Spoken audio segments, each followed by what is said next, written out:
সম্মানিত জায়গায় বসে যান, আজান অবস্থানে বসে যান।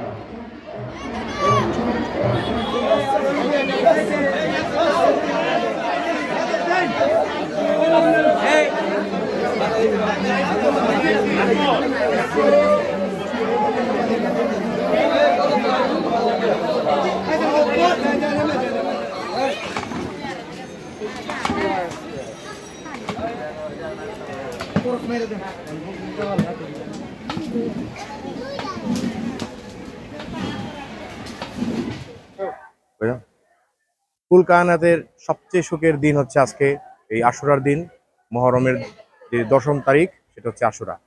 তো এটা প্রতিষ্ঠিত সত্য যে ইমাম হুসাইন তার জীবন দিয়েছে, তার মাথার শির দিয়েছে, কিন্তু কখনো মিথ্যের কাছে, বেহকের কাছে সে কখনো মাথা নত করে নাই।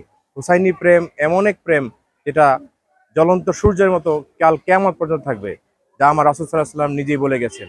আমরা হুসাইনি প্রেমিক যারা আছি, যারা হুসাইনকে ভালোবাসে, তারা যেন এই হুসাইনের প্রেমটাকে বংশ পরম্পরা এবং জেনারেশন বাই জেনারেশন সকলের কাছে তুলে দিতে পারে, সেই আয়োজন হিসেবে আমাদের ঐতিহাসিক তরফিয়া দরবার শরীফের কিশোরগঞ্জে আমরা প্রায় 45 বছর যাবৎ করে আসছি। এবারেও আমরা সবসময় যেটা করে আসি, এবারেও সেটাই করছি।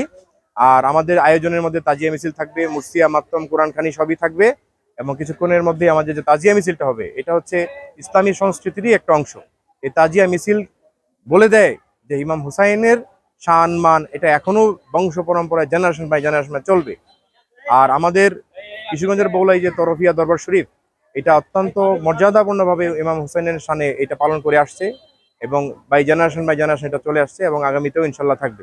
তো আপনারা যারা যারা দেখছেন, তাদেরকে সকলেই হুসাইনের প্রেমে উজ্জীবিত হয়ে যে সত্যের সঙ্গে আপোষ না করে মিথ্যেকে দূরে সরে থেকে সত্যকে নিয়ে চলার জন্য আহ্বান রইল। সবাইকে ভালো থাকবেন। আসসালামু আলাইকুম।